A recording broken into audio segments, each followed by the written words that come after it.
Assalamualaikum warahmatullahi wabarakatuh. Halo teman-teman semuanya. Perkenalkan, nama saya Tasyantik Salsabila. Saya mahasiswa Universitas PGRI Argopuro Jember dari Prodi S1 Pendidikan Luar Biasa. Kelas 22A1 dengan nomor NIM 221F20001. Nah, seperti judul pada video ini, di sini saya akan menjelaskan apa sih itu tunanetra, mulai dari karakteristik, klasifikasi, dan lain sebagainya guna untuk memenuhi tugas UTS tentang pendidikan anak tunanetra dengan dosen pengampu Bunda Sugihartati SPD MPD. Baik teman-teman, marilah kita belajar bersama-sama tentang apa sih itu tunanetra. Pengertian tunanetra terbagi menjadi dua, yaitu tuna dan netra. Tuna berarti rusak atau luka, dan netra adalah mata atau indera penglihatan. Jadi, tunanetra itu adalah kondisi luka atau rusaknya pada mata atau indera sehingga mengakibatkan kurang atau tidak memiliki kemampuan persepsi penglihatan. Adapun pengertian-pengertian menurut para ahli. Yang pertama, menurut Frans Harsana Sastraningrat, tunanetra ialah suatu kondisi dari deria penglihat yang tidak berfungsi sebagaimana mestinya. Kondisi itu disebabkan karena kerusakan pada mata, syaraf optik, dan atau bagian otak yang mengolah stimulus visual. Ada juga menurut para medis, tunanetra merupakan orang yang memiliki ketajaman sentral 20/200 feet atau ketajaman penglihatan hanya pada jarak 6 meter atau kurang, walaupun dengan menggunakan kacamata, atau daerah penglihatannya sempit sehingga jarak sudutnya tidak lebih dari 20 derajat. Sedangkan orang dengan penglihatan normal akan mampu melihat dengan jelas sampai pada jarak 60 meter atau 200 kaki. Nah, itu menurut para medis.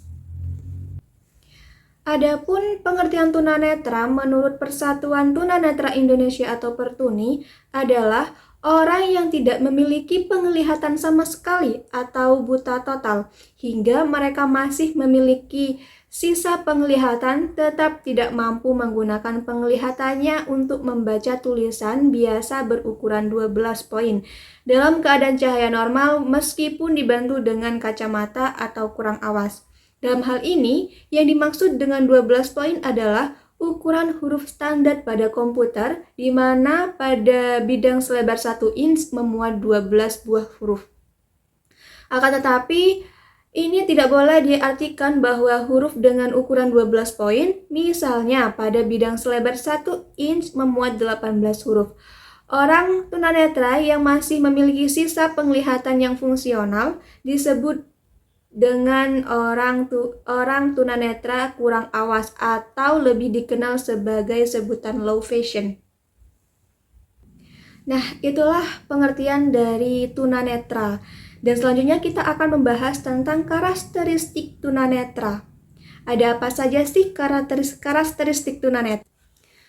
Adapun karakteristik tunanetra dapat berbeda-beda tergantung pada sejak kapan anak mengalami ketunanetraan, bagaimana tingkah ketajaman penglihatan, berapa usianya, serta bagaimana tingkat pendidikannya. Yang pertama itu ada tingkah laku. Tingkah laku anak tunanetra kerap kali menggosok mata, menutup mata sebelah atau mengerutkan mata. Dan selanjutnya, melenggakkan kepala atau menjulurkan kepala jika melihat. Jadi, ketika anak tunanetra ingin melihat suatu benda, dia akan mendekatkan kepalanya pada benda tersebut. Kemudian, mengalami kesulitan dalam melihat huruf-huruf pada tulisan atau pekerjaan lain yang memerlukan penglihatan dengan jarak dekat. Selanjutnya, ada kerap kali mengedipkan mata dari biasanya dan merasa sakit matanya saat mengerjakan pekerjaan yang memerlukan penglihatan dengan jarak dekat. Selanjutnya mendekatkan mata pada buku saat membaca. Terus kemudian tidak dapat melihat benda dengan jelas saat jarak benda jauh. Mengerutkan kening atau kelopak mata saat melihat, tidak dapat meletakkan benda dengan tepat dan tidak tertarik perhatiannya pada benda-benda yang jatuh atau tugas yang memerlukan penglihatan. Peka terhadap cahaya, tidak dapat membedakan warna, sering menabrak benda, sering memegangi kepala dengan aneh, sering tidak membuat tugas yang diberikan. Kemudian karakteristik fisik anak tunanetra. Yang pertama ada mata juling, kemudian mata merah, ada bintik-bintik pada kelopak mata atau bengkak dalam dan berselaput. Mata meradang atau berair, gaya melihat tidak seperti biasa, sering ada bintil pada kelopak mata, mengeluarkan nanah atau barang asing lainnya, mata menonjol keluar, bola mata selalu berputar-putar. Adapun keluhan-keluhan yang diderita tunanetra, yang pertama ada mata terasa gatal, panas, bahkan sakit, tidak jelas dalam melihat benda, merasa sakit kepala, pusing atau mual saat bekerja dengan menggunakan penglihatan jarak dekat, kabur atau penglihatan double atau rangkap, sensitif terhadap cahaya. Nah, selanjutnya dalam perkembangan motorik, anak tunanetra memiliki keterlambatan karena kondisi psikis yang kurang mendukung seperti pemahaman terhadap realitas lingkungan, kemudian mengetahui adanya bahaya dan cara menghadapi keterampilan gerak yang serba terbatas serta kurangnya keberanian dalam melakukan sesuatu. Nah, itu tadi adalah karakteristik anak tunanetra. Selanjutnya kita akan membahas tentang klasifikasi anak tunanetra. Secara umum, klasifikasi tunanetra terbagi menjadi dua, yaitu buta total dan low vision. Buta total adalah seseorang dikatakan buta atau menjadi tunanetra total apabila seorang tersebut sama sekali tidak mampu menerima rangsangan cahaya dari luar. Jadi, anak tunanetra dengan buta total atau totally blind ini sama sekali tidak mampu menerima rangsangan cahaya dari luar. Jadi ketika benda berada di depan mata kita, anak tunanetra itu tidak dapat atau tidak mampu melihat benda tersebut. Kemudian low vision. Pada kelompok ini, anak masih mampu menerima rangsangan cahaya dari luar, tapi ketajaman lebih dari 6/21, atau jika hanya mampu membaca headline pada surat kabar. Jadi untuk tulisan-tulisan kecil, anak tunanetra kelompok low vision ini tidak mampu membacanya. Kemudian ada klasifikasi anak tunanetra didasarkan pada waktu terjadinya. Yang pertama, tunanetra sebelum dan sejak lahir. Orang yang sama sekali tidak mampu atau tidak memiliki pengalaman penglihatan. Jadi, tunanetra sebelum dan sejak lahir ini, anak ini sudah tidak mampu, mulai lahir sudah tidak dapat atau tidak mampu melihat benda-benda yang ada di sekitarnya, sudah mengalami tunanetra. Kemudian selanjutnya ada tunanetra setelah lahir pada usia kecil.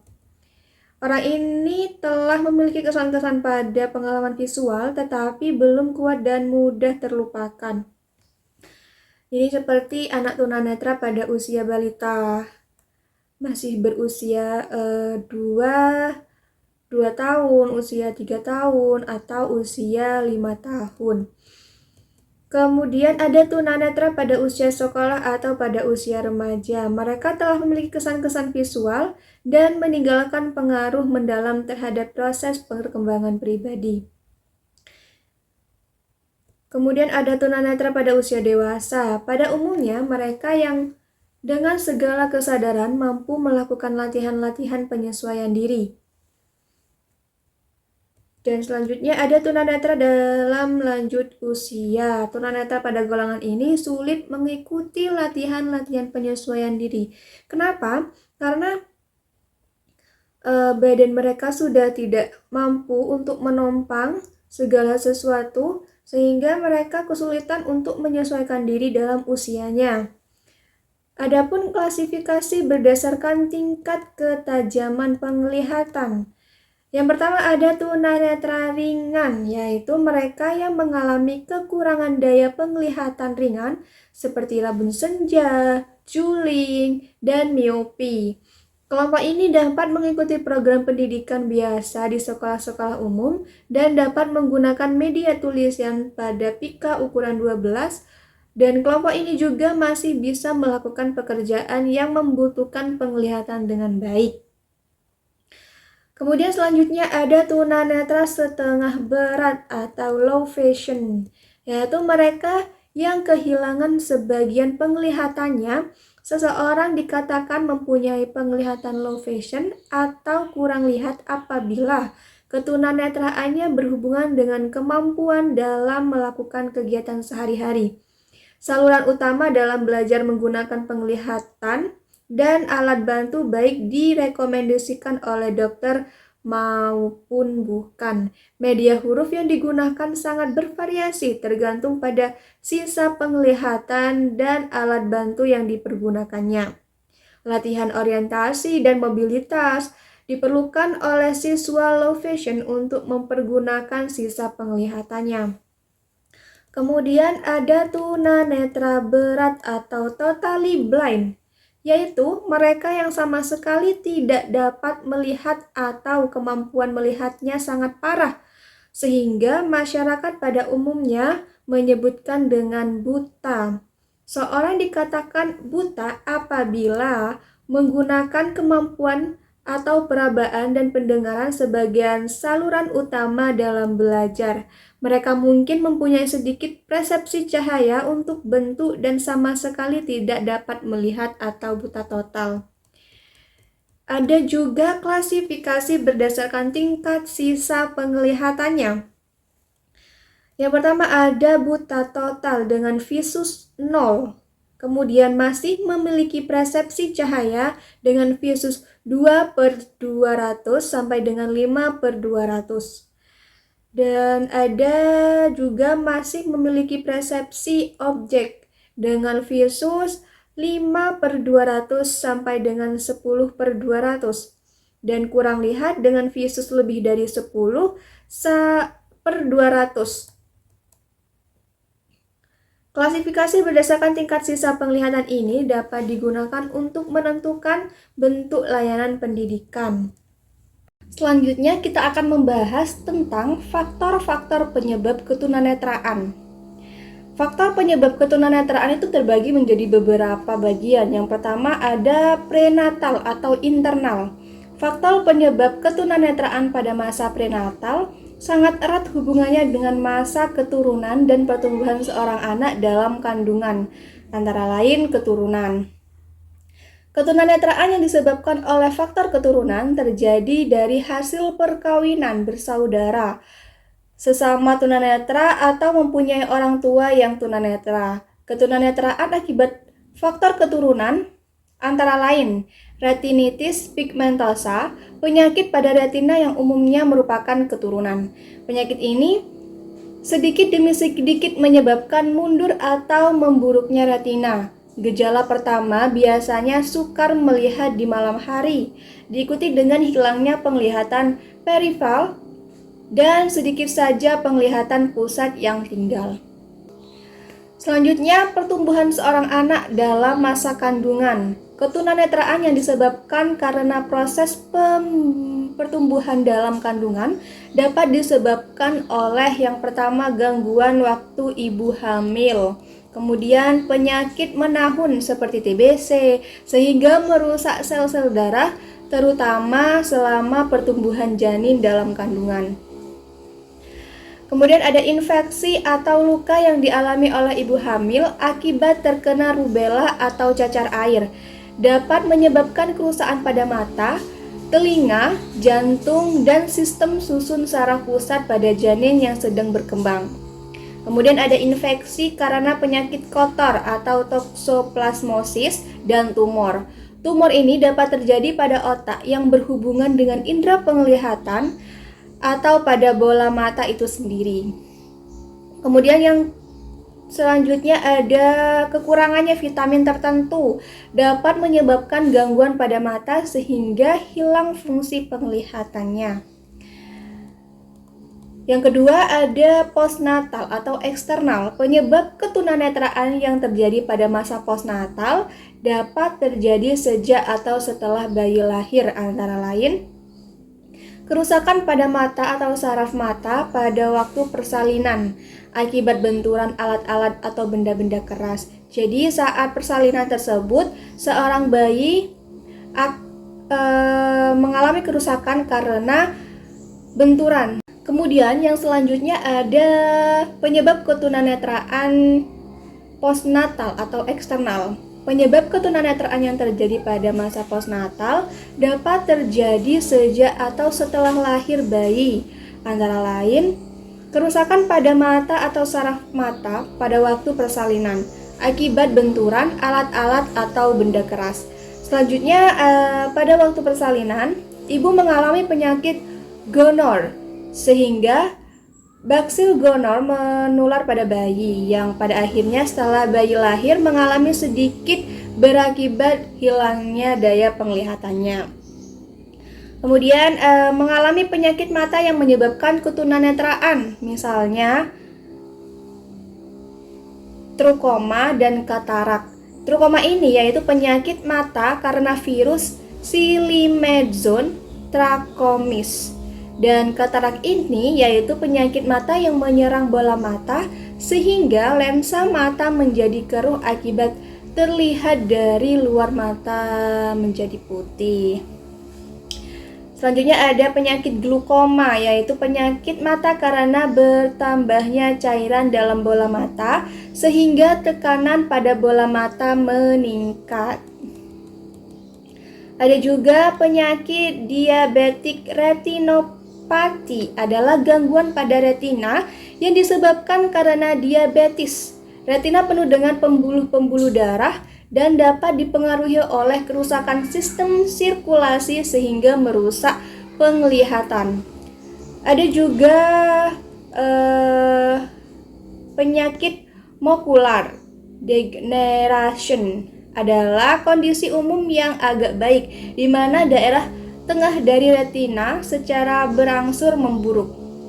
Anak dengan retina degenerasi masih memiliki penglihatan prefer, akan tetapi kehilangan kemampuan untuk melihat secara jelas objek-objek di bagian tengah bidang penglihatan. Kemudian ada penyakit retinopathy of premature.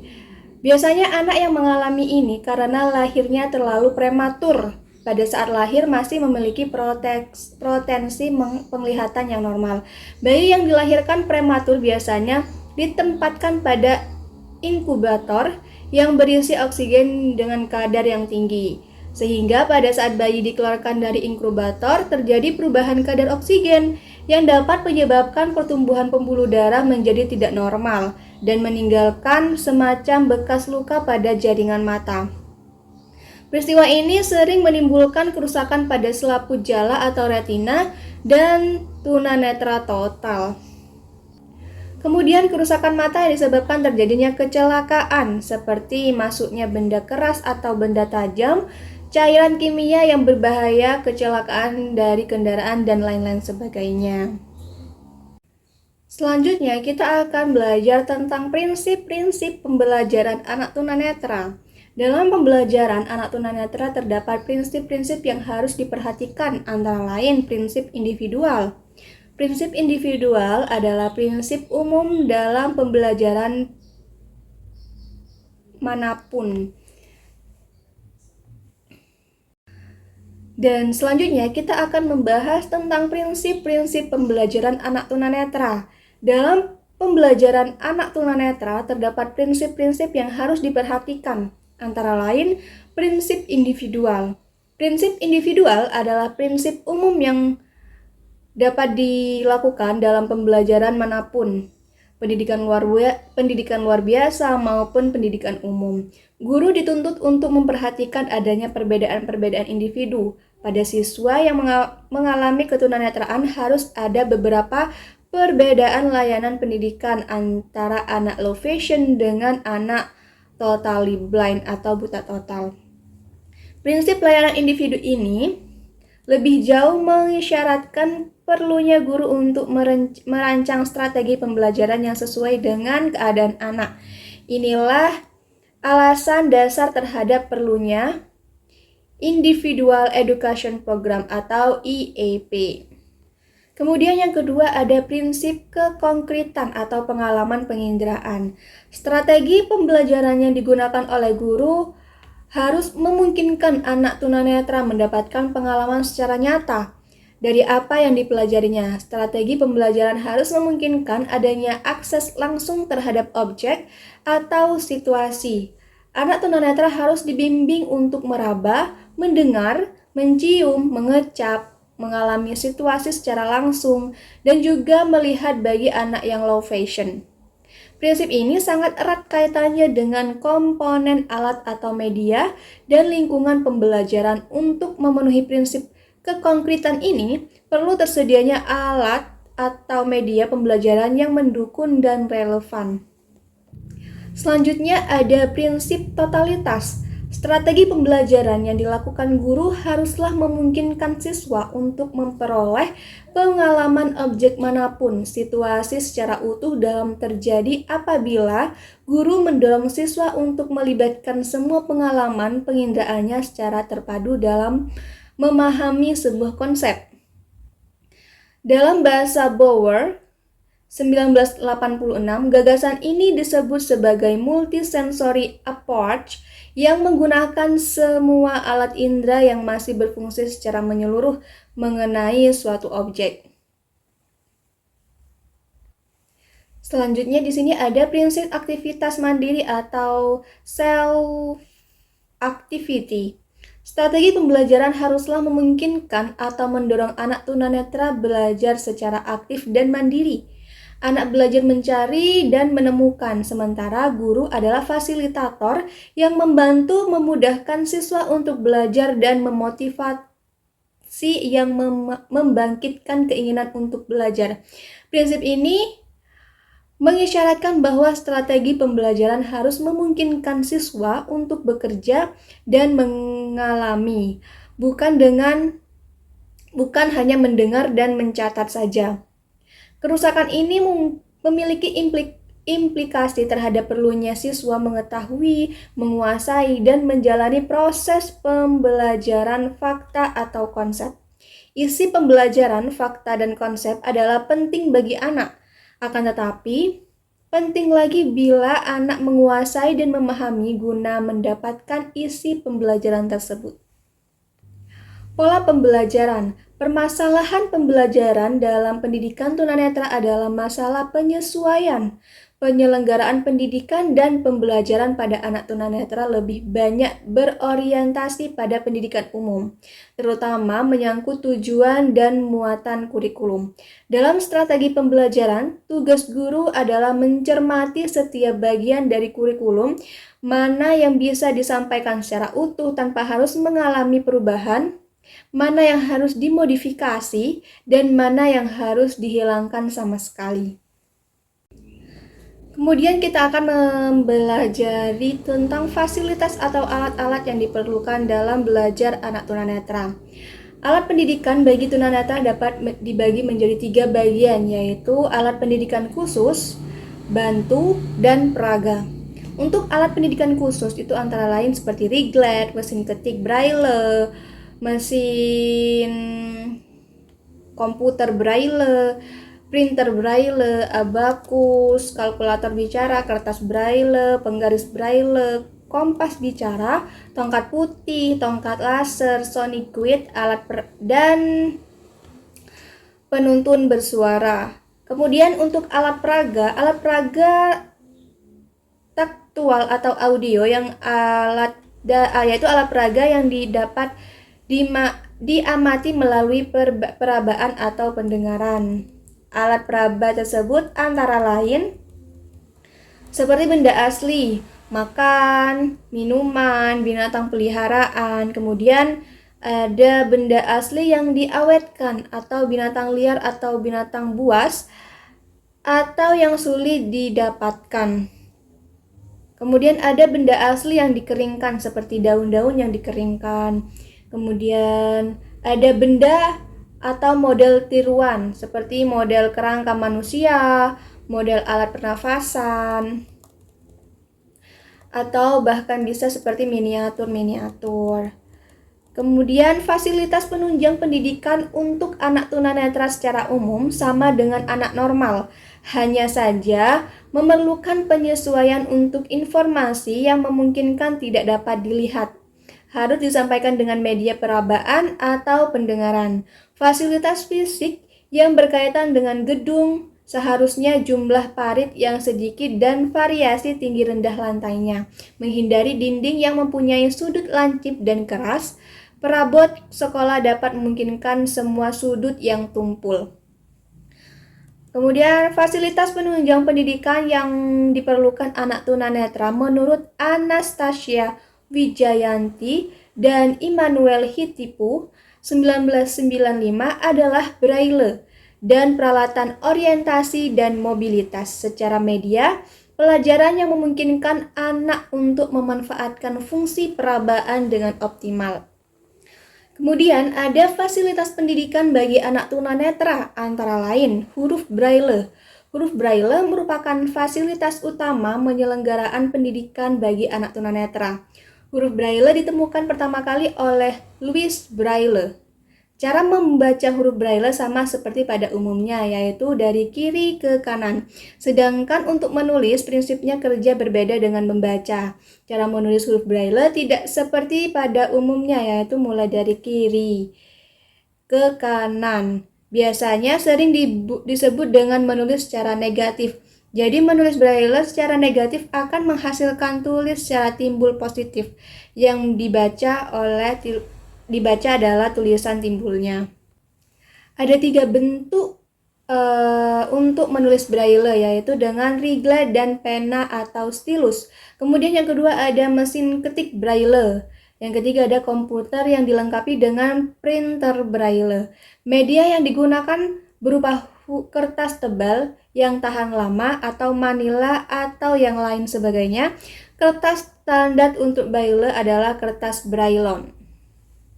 Kemudian selanjutnya ada tongkat putih. Tongkat putih merupakan fasilitas pendukung anak tunanetra untuk orientasi dan mobilitas. Dengan tongkat putih, anak tunanetra belajar untuk mengenali lingkungan. Berbagai media alat bantu mobilitas dapat berupa tongkat putih, anjing penuntun, kacamata elektronik, dan tongkat elektronik. Program latihan orientasi dan mobilitas meliputi jalan dengan pendampingan awas, jalan mandiri, dan latihan bantu diri atau latihan di kamar mandi dan WC, latihan di ruang makanan, latihan di kamar tidur, latihan di dapur, latihan di kamar tamu, dan lain sebagainya. Kemudian laser can atau tongkat laser. Tongkat laser adalah tongkat penuntun berjalan yang menggunakan sinar inflamasi untuk mendeteksi rintangan yang ada pada jalan yang akan dilalui dengan memberi tanda lisan atau suara, serta dapat juga menggunakan alat bantu yang lainnya yang relevan dan sesuai dengan kebutuhan. Jadi kesimpulan untuk materi tunanetra ini adalah tunanetra merupakan gangguan penglihatan baik total maupun sebagian yang menyebabkan mata tidak berfungsi sebagai indera penglihat dan saluran penerima informasi dalam kegiatan sehari-hari seperti orang pada umumnya. Karakteristik tunanetra dapat dibedakan menjadi beberapa, tergantung pada sejak kapan anak mengalami ketunanetraan, bagaimana tingkat ketajam penglihatan, berapa usianya, serta bagaimana tingkat pendidikannya. Secara umum, Tunanetra diklasifikasi menjadi dua, yaitu buta total dan low vision. Seorang yang dikatakan buta atau menjadi tunanetra total apabila seorang tersebut sama sekali tidak mampu menerima rangsangan cahaya dari luar. Sedangkan pada kelompok low vision, anak masih mampu menerima rangsangan cahaya dari luar, tapi ketajaman lebih dari 6/21 atau jika hanya mampu membaca headline pada surat kabar saja.